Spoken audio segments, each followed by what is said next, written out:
Bonsoir à tous, bonsoir à toutes. Vraiment, plus j'y pense, moins je crois en la véracité des affirmations de la fille de François Bayrou. Non, vraiment, si elle avait vraiment été confrontée à ces difficultés, elle en aurait parlé en amont.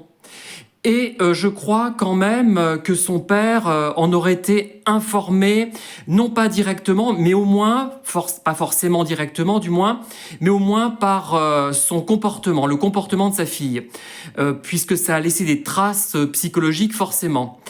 Et d'autre part, en admettant même que ce soit vrai, ça veut dire que il y a chez François Bayrou une hypocrisie tellement extrême, une volonté de ne rien voir, un désintérêt pour son environnement, pour sa famille, qui dépasse l'imagination, c'est-à-dire qu'il est comme ces catholiques qui ont des fils ou des filles homosexuels et qui le nient.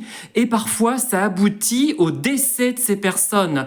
J'ai en tête quelques cas de jeunes qui sont morts parce que leurs parents étaient homophobes, parce qu'ils étaient ultra-cathos, ils étaient homophobes, et c'est une véritable honte. Ces gens, on devrait vraiment ne plus leur confier d'enfants. Enfin, c'est trop tard, vous allez me dire, puisque ça arrive à l'âge adulte.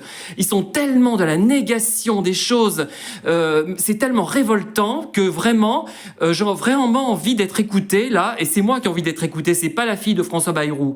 Cette homophobie catholique, notamment, on gémit sur le pape, il était homophobe, ce pape. Il considérait que les homos commettaient des péchés. L'homosexualité était un péché, faut pas l'oublier, hein.